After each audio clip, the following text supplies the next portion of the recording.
hermanos. Démosle gracias a Dios de nuevo porque estamos aquí reunidos, porque hemos venido a esta celebración especial, a esta fiesta. Recordemos que el sábado es una fiesta permanente, es una fiesta para eternidad. Y hoy el cielo se goza con nosotros. Hoy nosotros nos tenemos que gozar con el cielo. Recordemos que la iglesia en la tierra tiene que ser una con el cielo, porque un día vamos a estar unidos para eternidad. Gracias, apreciados hermanos, los que están aquí presentes y aquellos hermanos que nos están viendo también. Agradecido con ustedes porque también ustedes son participantes de este gozo. Y estamos aquí estamos transmitiendo desde Granada, Nicaragua, este país de Nicaragua, desde un lugar, una región, una zona, una comarca de Granada, perteneciente al municipio de Granada. Recuerden, Granada, Nicaragua, estamos llevando esta transmisión para honra y gloria de Dios. Hoy vamos a continuar con el tema de la divinidad o de la deidad.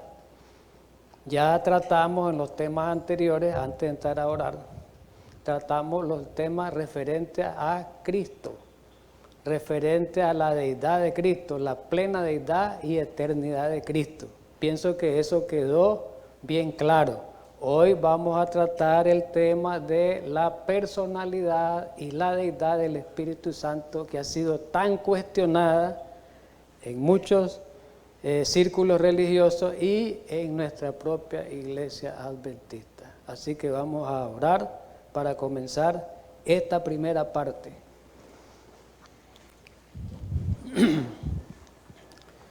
Amado Padre Celestial, infinitamente gracias por hacernos partícipe de esta gran trascendencia, la cual estamos viviendo como pueblo de Dios.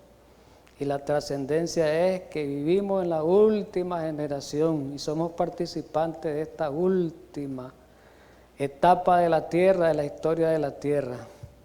Ayuda a tu pueblo en este tiempo difícil, Señor. Ayúdanos a que tú te reveles por medio de tu Espíritu, para que tú nos des fortaleza espiritual, enviándonos a nuestro Consolador para que esté del lado nuestro. Hoy que vamos a estudiar tu palabra, abrir tu palabra, pedimos esa bendición especial tuya por medio del Consolador que nos asista en esta reunión. Ayúdanos a disfrutar de este sábado precioso, Señor, en Cristo Jesús. Amén. Bueno, hermanos, vamos a avanzar porque el tiempo se hace muy corto, ¿verdad? El tiempo. Muy bien, se llama el tema primero, vamos a dividirlo en dos partes hoy, personalidad y divinidad del Espíritu Santo. ¿Qué quiere decir este título? Que vamos a demostrar a lo largo del estudio ese cuestionamiento que ha habido en muchas iglesias, ya lo vamos a ver en la introducción. Ese cuestionamiento, esa duda de que el Espíritu Santo es una persona y esa duda de que el Espíritu Santo es Dios también. Eso es lo que vamos a tratar de despejar en estos temas relacionados con el Espíritu Santo. Muy bien, vamos a la introducción.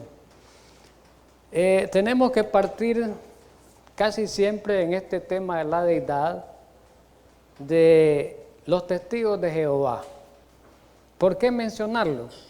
Bueno, porque ellos son, a través de su Biblia, que ya les hemos estudiado, de la versión Nuevo Mundo, ellos han tergiversado, ellos han hecho violaciones de los escritos originales de la Biblia desde el punto de vista gramatical y han pervertido los textos en su Biblia y han tratado de mostrar bajo esa perversión que el Espíritu Santo no es una persona, ¿verdad? Y por lo tanto, si no es una persona, no es Dios.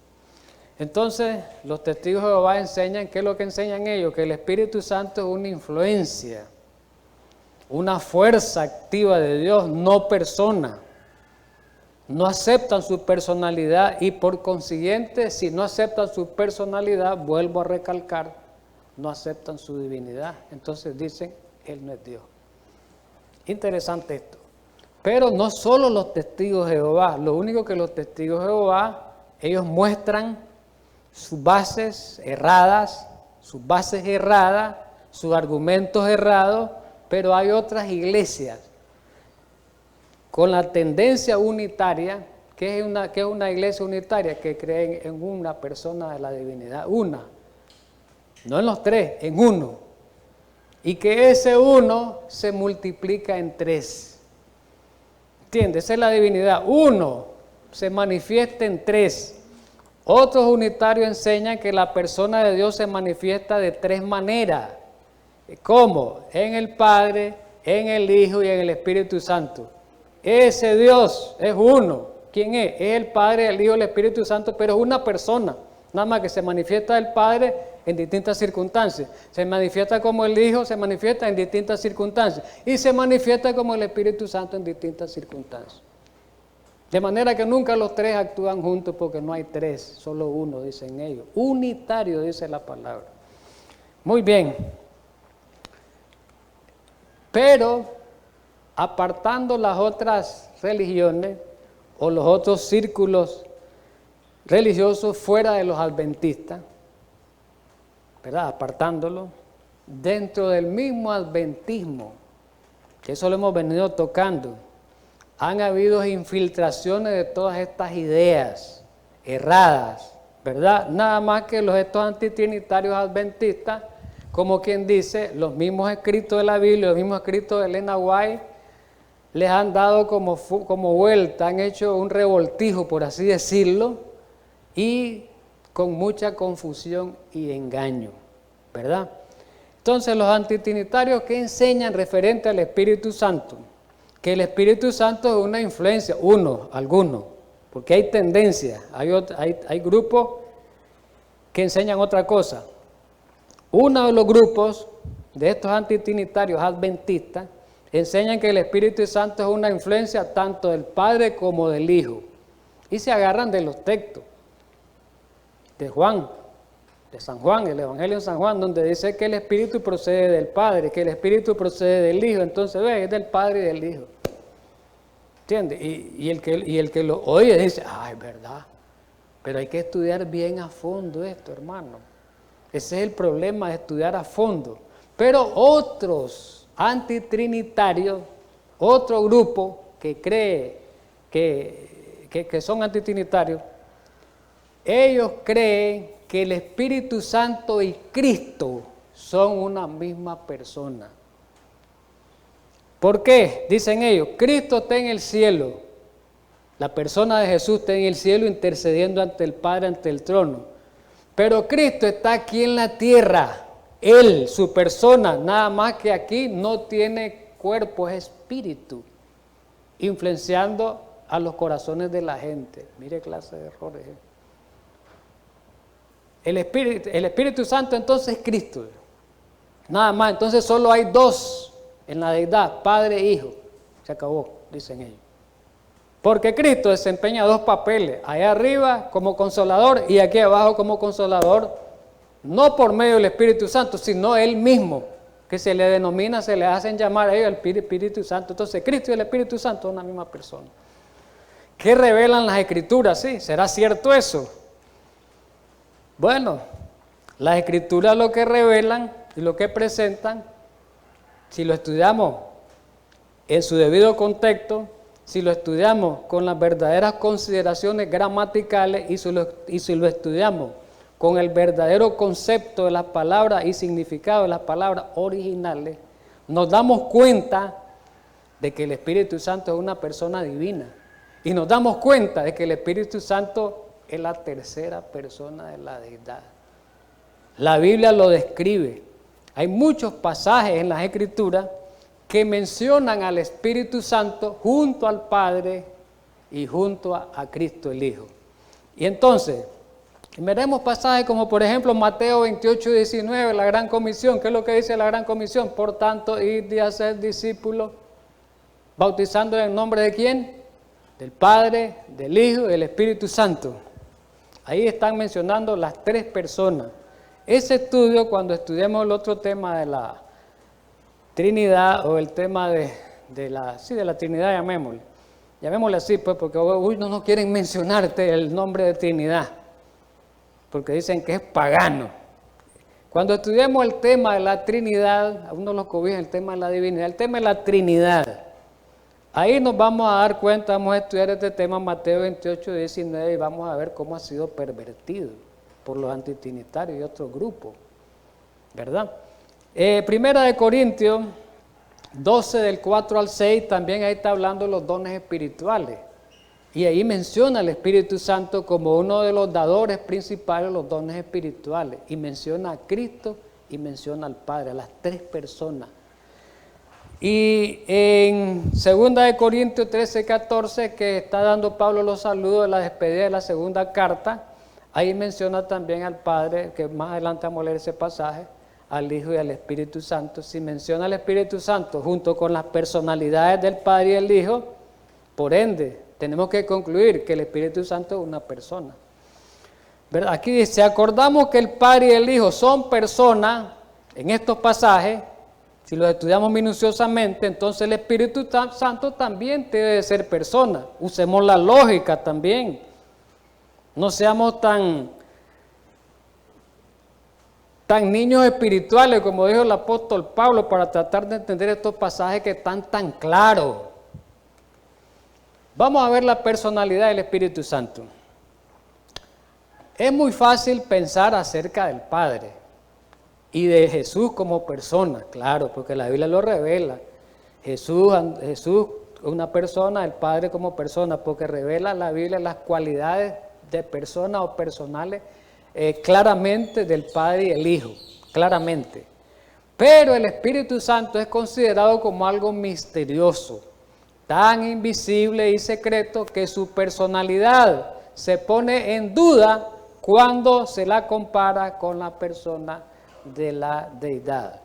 Por eso dicen los antitrinitarios, no pueden ser tres, dice, porque el Espíritu Santo no aparece como persona, dice, el Espíritu Santo no tiene trono, no hay tres tronos, dice. Esas conclusiones que ellos sacan, unas conclusiones todas raras, entonces no puede ser, y comienzan a dar sus conclusiones ilógicas, pero voy a avanzar porque no quiero estar atrasándome por esas cosas que no tienen tanta validez. El Espíritu Santo, ¿y saben por qué ellos dudan, tanto los unitarios como los testigos de Jehová, como los antitrinitarios? ¿Por qué dudan? Han dudado de la personalidad del Espíritu Santo. Cuando digo la personalidad, que el Espíritu Santo es una persona, han dudado. ¿Por qué? Bueno, porque en la Biblia, por eso dice que en la Biblia el Espíritu Santo se revela como algo misterioso, no tan abierto así como el Padre y el Hijo. Entonces ellos, por esa razón y por estas otras razones, que el Espíritu Santo dice se le ha aparecido en forma visible a los sentidos humanos, tomando, por ejemplo, la ocasión en forma de paloma cuando el bautismo de Cristo. El Espíritu Santo revelado en forma de una paloma. En forma de una paloma.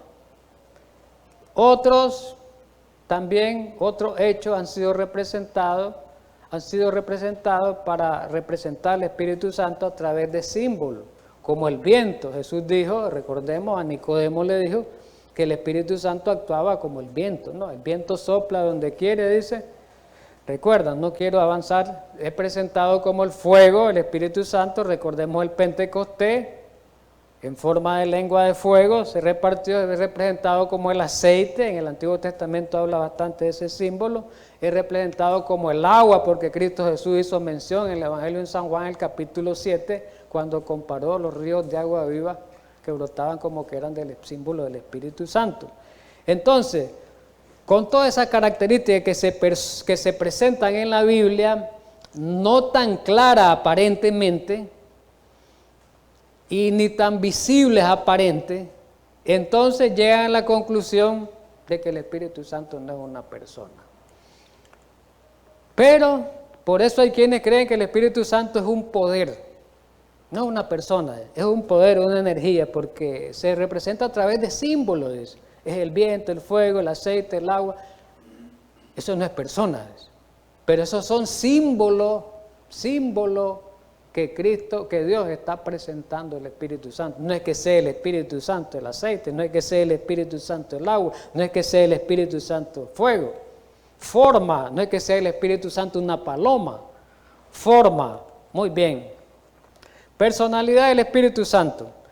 Para demostrar la personalidad del Espíritu Santo se deben de tomar en cuenta dos cosas. Oiga bien, esto es importante, adventistas del séptimo día y los que estamos aquí, que me están viendo y los que estamos aquí. Esto es importante, estas dos cosas que voy a mencionar. Por si acaso ustedes tienen una confrontación con un testigo de Jehová, con un antitrinitario, con un unitario, estas consideraciones que vamos a tener ahorita en este primer tema son claves y básicas. Si entendemos este primer tema, vamos a entenderlo todo lo que es referente al Espíritu Santo. Después lo de Elena White ya es solo, la aplicación que es Elena White es solo ya una repetición o una confirmación de lo que dice la Biblia. Muy bien, ¿cuáles son esas dos cosas que debemos tomar en cuenta? Óigase bien, una de ellas es el uso de algunas características gramaticales. Ahí está el problema, hermano. Recordemos que con Jesús, cuando demostramos la divinidad de Jesús, cuando demostramos la plena eternidad de Jesús, los vimos las consideraciones gramaticales que se tomaban en cuenta a la hora de interpretar un pasaje, muchos pasajes que aparentemente son conflictivos y complicados, aparentemente, pero que no lo son. Entonces aquí hay que tomar en cuenta eso, gramática. La gramática hay que tomarla en cuenta, tanto a veces en la lengua original, por eso están los lexicógrafos, o en nuestra lengua española, pues. El significado también, eso es básico y clave, de algunas palabras que designan al Espíritu Santo con respecto a las funciones que realiza. Palabras, entonces hay que ir al significado de la palabra original, algunas palabras que vamos a mencionar aquí, que sirven para identificar al Espíritu Santo. Para eso hay que ir a un diccionario bíblico o una concordancia. Recordemos. Pero alguien dice, ¿qué diccionario bíblico? Pero los diccionarios bíblicos cualquiera lo puede leerlo, usarlo, no es necesario saber hebreo ni griego. Si cualquiera compra un diccionario bíblico, lo busque y busca el significado de una palabra y ya me basta con eso. No es algo difícil ni complicado. Para decir que ahora me habla en hebreo o en griego, yo no estoy hablando ni hebreo ni en griego, estoy mencionando el significado de las palabras que usted la puede ir a buscar y ahí su estudio, se documenta su estudio y lo formaliza y lo justifica el estudio. Muy bien, vamos en lleno ya a la Biblia, a usar la Biblia con respecto al Espíritu Santo. Muy bien. Los capítulos, oiga bien, 14, 15 y 16 del Evangelio de Juan es donde se menciona con mayor claridad el tema de la personalidad del Espíritu Santo. Ahí está concentrado. Si entendemos Juan 14, 15 y 16, entendemos que el Espíritu Santo es una persona y es Dios. Eso es importante. Por eso ahí hay que ver en esos capítulos hechos gramaticales, significado de palabras originales. Eso es importante y determinante. Entonces, en estos capítulos se mencionan tres hechos. Oiga bien, aquí viene la parte clave, la parte medular del estudio. En esos capítulos. Tres hechos importantes, tres cosas de importancia que van a permitir demostrar la personalidad del Espíritu Santo, que vamos a demostrar que el Espíritu Santo es una persona, no es una fuerza, ni es una influencia, y que es Dios y que es la tercera persona de la deidad. ¿Y cuáles son esos tres hechos? Uno, vamos a ver un hecho gramatical, el pronombre personal él. Gramática sencilla, español. ¿Qué es el pronombre? Los pronombres. El pronombre personal es la primera persona, ¿cuál es? Yo. La segunda persona que nos enseñaban en primaria, no sé si en segundo, tercer grado, no sé en qué grado, yo. La segunda persona tú, la tercera persona él, es algo sencillo. En el singular. En el plural, ¿cuál era? La primera persona, nosotros. La segunda persona. Ve, ya me ayudaron. ¿Ve? Entonces, y así sucesivamente. No vamos a avanzar porque no es un estudio de gramática. Entonces el pronombre personal él, que es la segunda persona. Miremos, eso es importante entenderlo. Otro es el género de la palabra espíritu. También gramática. ¿Cuántos géneros existen? Masculino y femenino. Eso es sencillo. Eso es sencillo. Está el neutro, pero hay que ver qué significa ese neutro, que no es ni masculino ni femenino. Y eso lo vamos a aplicar con el Espíritu Santo. Otra parte importante es significado de la palabra otro y de la palabra consolador. Esos dos significados son claves y determinantes unidos al pronombre personal él. Eso es clave, clave, clave. Si logramos entender esto y logramos explicarlo, vamos a desenredar a una persona. Si la persona no quiere entender, es problema de ella, pero ya le expliquemos. Vamos al significado primero del pronombre personal él. Vamos a mencionar los versículos que involucran en el Evangelio de San Juan, que involucran o que incluyen este pronombre personal. Vamos a ver todos estos pasajes, ya los vamos a poner aquí.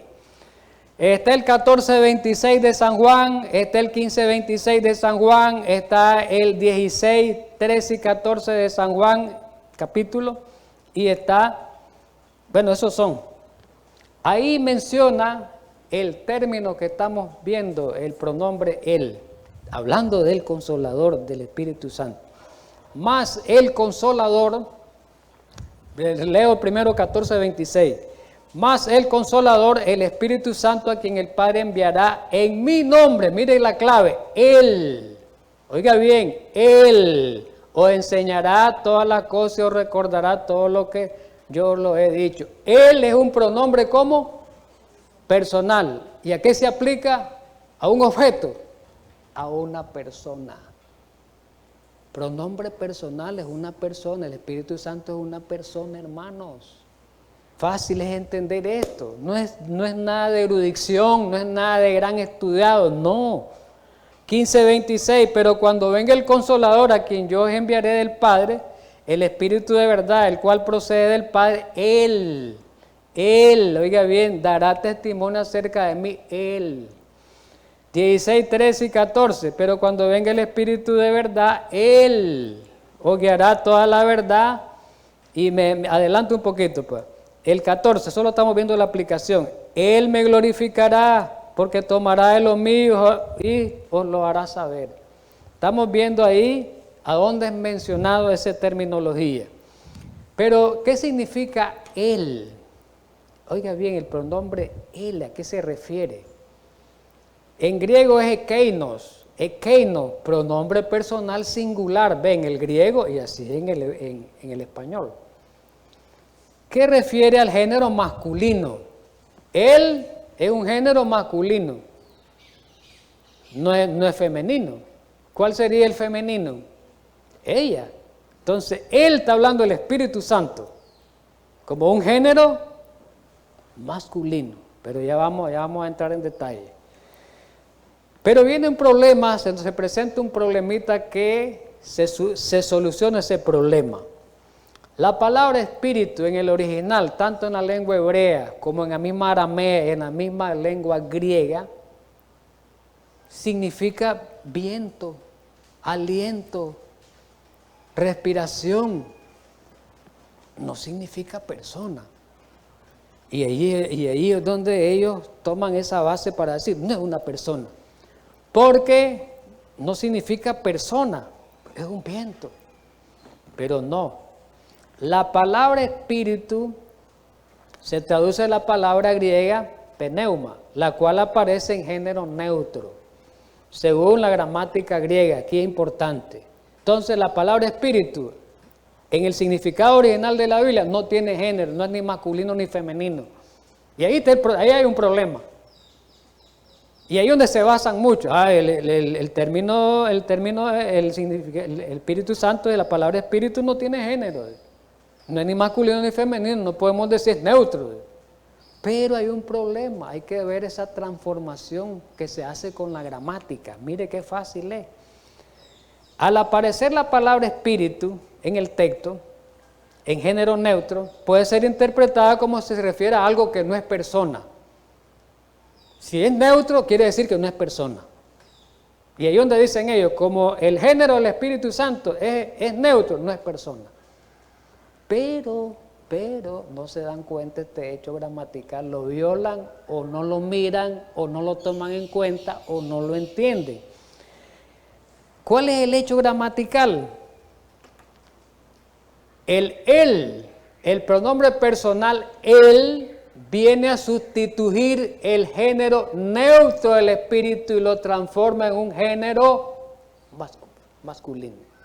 Entonces el Espíritu Santo adquiere, al hacer ese reemplace, hay una transformación de esa palabra dándole un significado de una persona. Entonces él me hace que la palabra espíritu se transforme su terminología en una persona, gramaticalmente hablando. Entonces, eso es lo que nos miran. Eso es lo que nos miran. Entonces, él le va a dar el significado, le va a ayudar el significado de persona, el Espíritu Santo, que es una persona. Muy bien. Hay otra palabra clave, importantísima también, a la hora de mostrar que el Espíritu Santo es una persona y que el Espíritu Santo es Dios. ¿Y cuál es la palabra clave, la otra? La palabra otro. El versículo 14:16 lo dice. Vamos a leerlo. Y yo rogaré al Padre y os dará. ¿Quién es el que dice yo rogaré al Padre? Yo. ¿Quién es el yo ahí? Cristo. Yo voy a rogar al Padre para que os dé, os dará, y os dará, pues, o que nos dé, pues, pongamos. Voy a leerlo así, mejor literal. Y yo rogaré al Padre y os dará, porque es futuro, en ese momento era futuro, cuando Jesús está viendo esta palabra, no había venido el Consolador. Para que nos dé otro, ¿qué? Consolador. ¿Y para qué? Para que esté con vosotros siempre, pues. Esa palabra otro es clave, otro.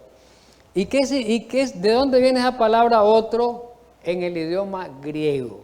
Importante, vamos a recurrir al diccionario bíblico expositivo de Bain, muy usado por el mundo evangélico. Muy usado Bain, lo venden en las librerías evangélicas, bíblicas, lo venden. Ese es el que venden más, el Bain. Vine, pues se escribe Vine, se lee en inglés Bain, pues. Ese diccionario lo usan los pastores. En ese diccionario dice que la palabra otro del griego, del diccionario, pues, porque aunque sea de otro escritor, pues tiene que decir lo mismo. Otro del griego, la palabra otro proviene del griego alos. ¿Y qué significa el alos en griego? En la lengua de la Biblia. Indica una distinción numeral de carácter similar. Qué importante es esto. Distinción numeral, ¿qué quiere decir? Que es diferente al que está hablando. No es la misma persona. El que está hablando, ¿quién es en este pasaje? Jesús. Entonces el Consolador no es Jesús, como dicen otros. No puede ser Jesús. No puede ser Jesús, como dicen otros. Por ahí. Entonces hay una distinción numeral primero. Primer detalle importante. El segundo detalle importante y más significativo es que es otro de la misma clase. ¿Similar a quién? Al que está hablando. ¿Similar a quién? Al que está. ¿Y quién es el que está hablando? Jesús. Entonces el Espíritu Santo es similar a Jesús. ¿En qué? ¿Como humano? No, porque el Espíritu Santo no es humano. Como Dios. Qué importante, mire qué sencillo es esto, solo ir a un diccionario y armar su estudio, mire que no es nada complicado. Con este significado, dice Bain, oiga bien, esto lo escribe ya Bain, con este significado entendemos, un evangélico está diciendo esto, un protestante, no digamos evangélico porque a veces no son evangélicos, son protestantes de otras iglesias, un protestante. Con este significado, entendemos que el Espíritu Santo es otro de la misma clase o de la misma naturaleza, esa es la palabra. El Espíritu Santo es de la misma naturaleza de Jesús, en eso son similares. De la misma naturaleza que la que posee Jesús, como es la naturaleza divina. Es decir, dice ahí el diccionario, que el Espíritu Santo también es Dios. Sencillo. Vamos con la concordancia, con el mismo diccionario Vine, con la otra palabra. Pero yo quiero decirles algo esta mañana. En la Biblia, en el griego, la palabra otro no es solo única palabra como en el español. Por eso el griego, los idiomas originales de la Biblia tienen un significado más rico y más amplio, porque son originales. Ya los modernos, su significado es más limitado. Este no, el griego, la palabra otro no solamente alo, también hay otra palabra para la palabra otro, el héteros. Entonces, ¿a dónde se debe usar hétero y a dónde se debe usar el alo? Eso es importante. ¿Qué significa el hétero? Dice Vine. La palabra otro también puede traducirse la palabra griega hétero. ¿Qué significa? Otro de distinta clase, no igual. Y se usa en sentido de una distinción numérica nada más. O sea, es otro, pero no similar a él. Entonces, esa palabra hétero no la podemos aplicar a San Juan 14. No la podemos aplicar. Ahí es alo. Si sustituimos la palabra hétero en vez de alos, tenemos un problema serio. Estamos diciendo que Cristo es diferente, el Espíritu Santo es diferente a Jesús. Mire que es importante eso, por eso hay que recurrir a los diccionarios, es importante. Aquí en el español no podemos descifrar esto, significado. ¿Vamos entendido hasta ahí? Vamos a darle una aplicación pues al hétero. Ya le miramos la aplicación en San Juan 14 que a Jesús, ahora vamos al hétero. Recordemos el Pentecostés, ya sabemos qué es lo que ocurrió en el Pentecostés. El Espíritu Santo se derramó a través de lengua de fuego y comenzaron a hablar los discípulos en distintas lenguas. ¿Cuáles eran esas lenguas? De los que vinieron de la dispersión judía a la fiesta. Vinieron a la fiesta de Pentecostés, venían de todos los lugares, dice ahí, del Ponto, de Mesopotamia, de Egipto, de muchos lugares. Aquí lo menciona, por ejemplo, menciona aquí, no quiero entrar, de Panfilia, de Cirene, Cretense, de Arabia, los árabes, un montón de gente. Entonces, todas esas personas, dice en los versículos anteriores al 13, que es el que vamos a leer,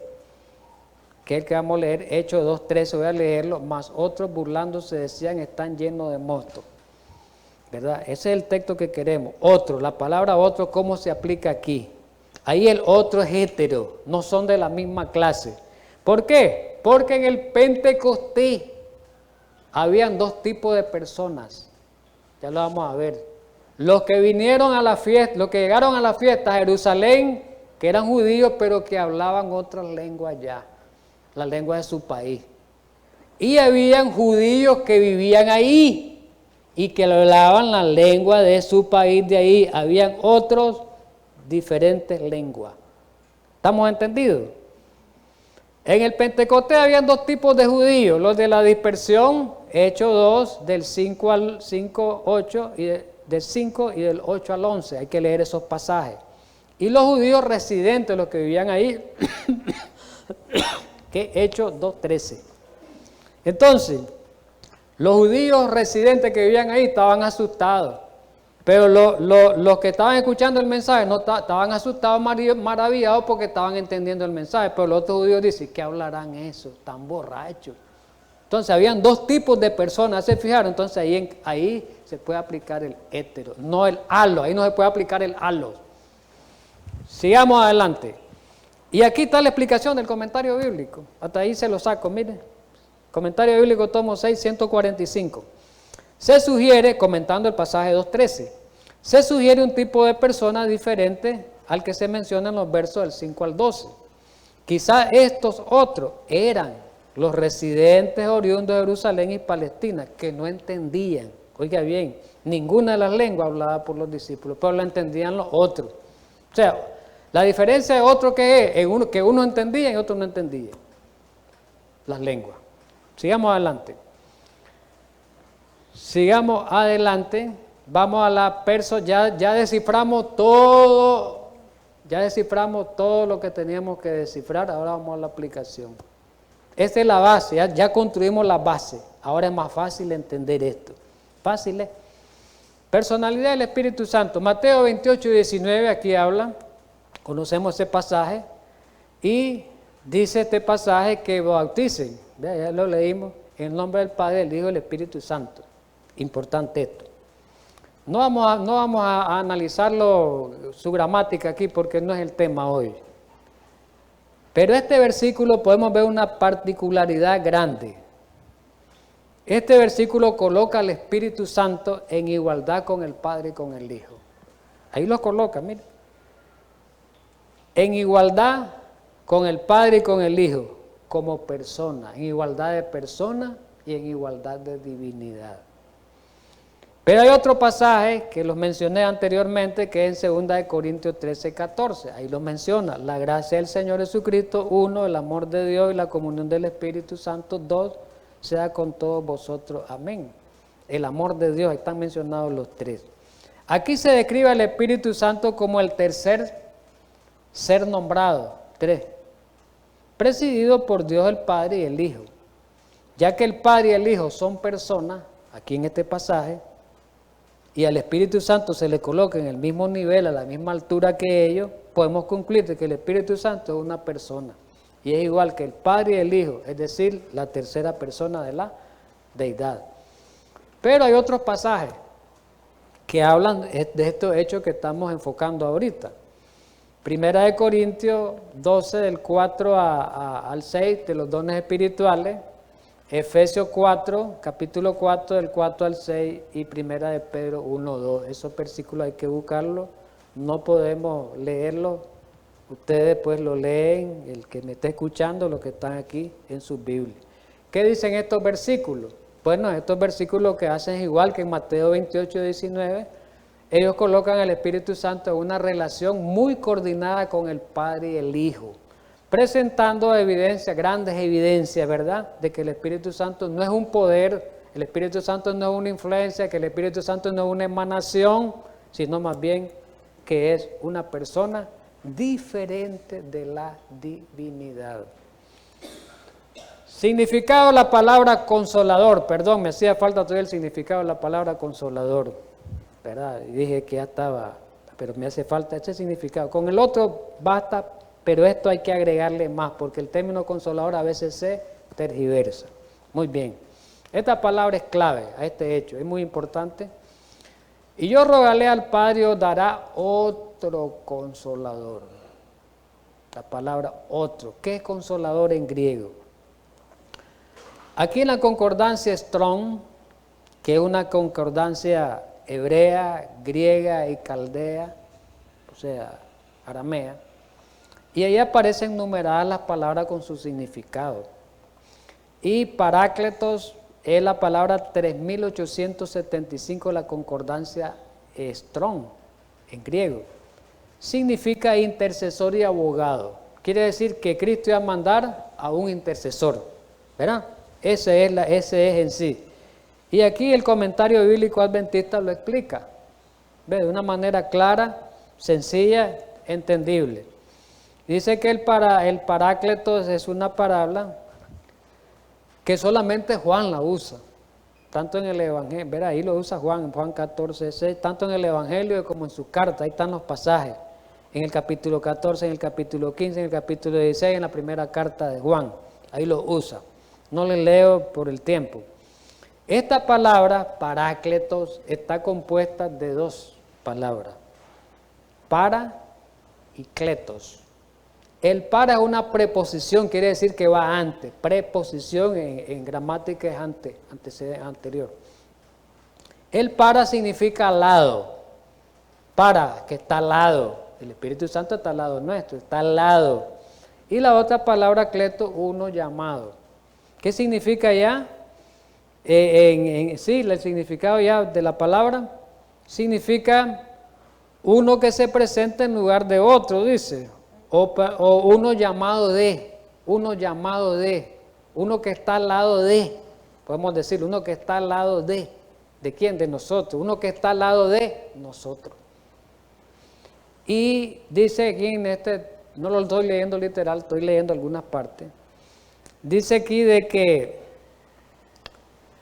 puede ser también la palabra consolador entendida como un mediador, como un intercesor, como un ayudador. Su significado es importante: mediador, intercesor, como un ayudador, ¿verdad?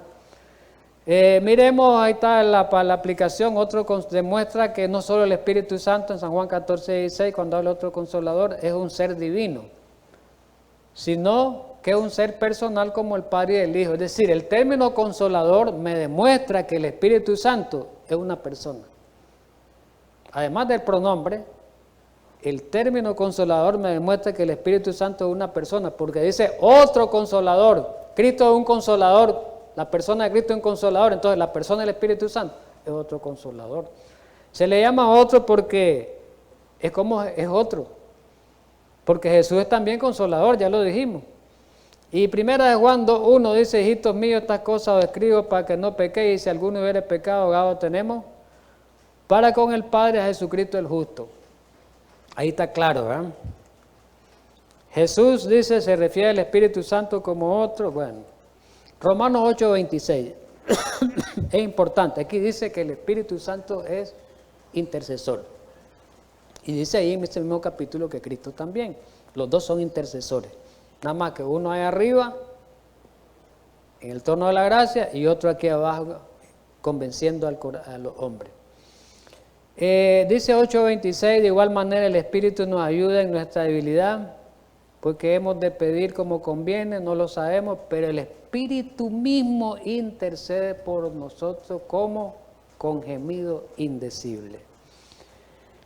Y Juan 16:14 dice: Él me glorificará porque tomará de lo mío y lo hará saber. La glorificación del Hijo por el Espíritu Santo no puede ser realizada por un poder, sino solo por una persona. Cuando dice Él me glorificará, quiere decir que una fuerza lo va a glorificar a Jesús. ¿Una emanación va a glorificar a Jesús? No, es una persona la que lo va a glorificar, y esa persona es el Espíritu Santo. Entonces, si el Espíritu Santo va a continuar en la gente, la función de Jesús como consolador, ¿verdad? La función de Jesús, el Espíritu Santo va a ser un continuador de la función de Jesús. ¿Cuál es la función de Jesús? Consolador. Entonces, si el Espíritu Santo iba a continuar la función de Jesús, quiere decir que el Espíritu Santo es un intercesor y un consolador. Quiere decir que es Dios. Y aquí está claro, pues, cuando usamos el pronombre masculino singular, ¿verdad? Eso ya identificándolo como persona.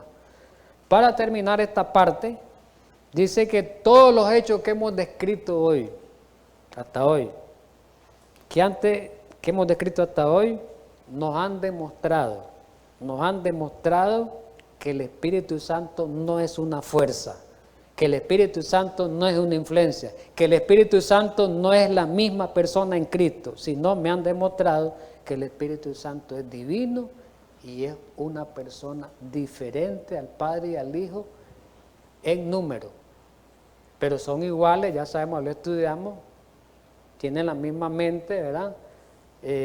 Tienen la misma esencia, como estudiábamos en los temas anteriores referentes a Jesús. Tienen la misma naturaleza, ¿verdad? Y tienen los mismos atributos. Vamos a continuar.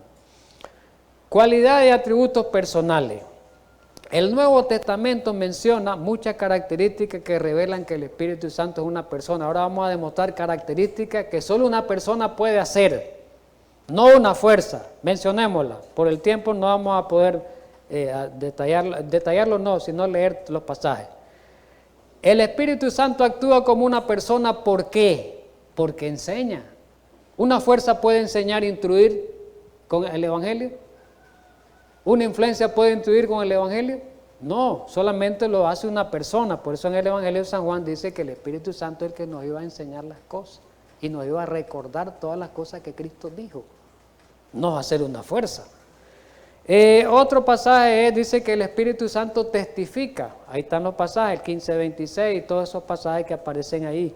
Porque dice, casualmente en el 15:26 dijo Jesús que el Espíritu Santo iba a dar testimonio de Él. Ahí lo buscan ustedes. El Espíritu Santo ya sabemos que convence, dice Juan 16:8, que sabemos que el Espíritu Santo convence de pecado, convence de justicia y convence de juicio. Eso no lo va a hacer una fuerza, ese tiene que ser una persona. Entonces, estos hechos demuestran estas cualidades, estos demuestran que el Espíritu Santo es una persona. ¿Vamos bien? También se dice que el Espíritu Santo guía. Juan 16:13, oye. El Espíritu Santo oye. ¿El Espíritu Santo a qué nos guía? A la verdad, ¿verdad? El Espíritu Santo habla porque nos va a enseñar las cosas que Cristo enseñó. El Espíritu Santo nos va a hacer recordar. El Espíritu Santo revela. ¿Estamos claros? El Espíritu Santo inspira. El Espíritu Santo llama. El Espíritu Santo envía. Recordemos que el Espíritu Santo envió, dice Hechos 13:4, a Pablo y a Bernabé a aquellos viajes misioneros. Perdón. Recordemos que el Espíritu Santo, oiga bien, ahí donde dice envía, Hechos 13:4, lo voy a tomar de referencia, ahí dice que el Espíritu Santo fue el que envió a Pablo y a Bernabé, creo que es el otro discípulo, a predicar el Evangelio a través de los viajes misioneros. Fue el Espíritu Santo el que le dijo a Pablo, no fue una fuerza, fue el Espíritu Santo, ¿verdad? Estamos de acuerdo. Dice que el Espíritu Santo concede dones, el Espíritu Santo prohíbe, ¿verdad? El Espíritu Santo intercede. Eso es importante. Pero el Espíritu Santo puede ser tratado como una persona también. Como una persona puede ser tratado. Recordemos el hecho que ocurrió en Hechos capítulo 5. Todos conocemos. Vamos a leer un poquito eso porque me interesa eso, porque es importante eso de la mentira del Espíritu que le hicieron Zafira y Ananías. Vamos a leer un poquito de pasaje, me llama la atención. Vamos a leerlo. Capítulo 5 del libro de Hechos. Este detalle es importantísimo. Dice en el capítulo 5 del libro de Hechos, ¿verdad? Hechos 5. Dice lo siguiente. Vamos a leer el 1. Pero cierto hombre llamado Ananías, con Zafira su mujer, vendió una heredad, terreno, no sé qué pues, y sustrajo el precio, robó pues, precio. Él dice, sabiéndolo también su mujer, los dos, eran cómplices la mujer de él, y trajeron solo una parte. Le habían prometido que esa herencia era para la obra de Dios, pues para Dios, pero al final cuando la vendieron dice, solo una parte vamos a darte, íbamos a dar toda, pero vamos a dar una parte. Y la mujer también fue cómplice, trayendo solo una parte, la puso a los pies de los apóstoles, tomen pues para que hagan la obra. Y dijo Pedro, el apóstol Pedro, Ananías, este es importante, ¿por qué llenó Satanás tu corazón para que mintiese al Espíritu Santo y sustrajese el precio de la heredad? La palabra clave ahí es la mentira al Espíritu Santo. ¿Y qué es lo que pasó después? Ya sabemos el resultado, ¿verdad? Que lo hemos leído, que el hombre cayó como muerto, ¿verdad? Ellos murieron. Al oír esto, Ananías dice, cayó y expiró, murió. Entonces, ¿qué es lo importante ahí? Si Pedro está diciendo que mentirle al Espíritu Santo es un gran pecado, y miremos el resultado que ocurrió, la consecuencia, quiere decir que si el Espíritu Santo es una fuerza, no tendría por qué haber ocurrido hecho. Y dice más adelante, el 5, perdón, ahí me hizo falta algo, creo que el otro pasaje había que leerlo para mencionarlo ya. Sí, el 4 era. Reteniéndola, yo le voy a explicar, pero mejor la voy a leer. reteniéndola, mejor leerla. Dice, no se te quedaba a ti, dice, o sea, continuando el relato, y vendida no estaba en tu poder, ¿por qué pusiste esto en tu corazón? Y viene la clave, no has mentido a los hombres, sino a Dios, y después el hombre cayó. Entonces, ahí me está demostrando que el Espíritu Santo era Dios. Ese texto lo vamos a ver en la segunda parte. En ese momento, pues, que es Dios. Es Dios, pero en ese momento le está diciendo, el Espíritu, le estás mintiendo. Si vos le mentís al Espíritu, le mentís a Dios, porque el Espíritu Santo es Dios. Entonces, es la tercera persona de la deidad, ¿verdad? Bien, otro texto, sabemos que el Espíritu Santo se entristece, el 4:30 dice que el Espíritu Santo se contrista, ¿verdad? Contristar es entristecer. Contristar es entristecer. Y otro dice que el Espíritu Santo, también dice el Evangelio 12:31, la blasfemia contra el Espíritu Santo habla, Jesús lo dijo, que el pecado más imperdonable, el pecado imperdonable que no tiene el perdón de Dios es la blasfemia contra él. ¿Por qué menciona Jesús al Espíritu Santo ahí? Si no fuera Dios el Espíritu Santo, si no fuera una persona de la deidad, entonces Jesús no lo mencionara. No mencionara la blasfemia del Espíritu Santo como un hecho imperdonable. Entonces, hermanos, quiero que ya vayamos concluyendo esta primera parte. Con todo lo antes que hemos expuesto, es tan sencillo entender que el Espíritu Santo es Dios, es tan sencillo entender que el Espíritu Santo es una persona diferente en persona del Padre y del Hijo, no como unos dicen que es uno y se multiplica en tres. Esa es una mentira porque la Biblia no aprueba eso. Y se demostró o demostramos con los hechos bíblicos que el Espíritu Santo verdaderamente es Dios, tanto como el Padre, tanto como el Hijo, y es la tercera persona de la deidad. En la segunda parte vamos a continuar el tema de la personalidad y deidad del Espíritu Santo. Vamos a continuarlo, ¿verdad? Así que tengamos un feliz sábado. Que Dios nos ayude y nos guarde para que podamos entender estas cosas. Vamos a orar para terminar. Amante Padre bendito, gracias en esta mañana por ayudarnos a estudiar este tema. Es un tema de mucha importancia, de mucha relevancia. Ayúdanos para que podamos entenderlo y prepáranos para la segunda parte, que es importante esta continuación de este tema. Guíanos en este sábado precioso, sé con nosotros, instruyéndonos en Cristo Jesús. Amén.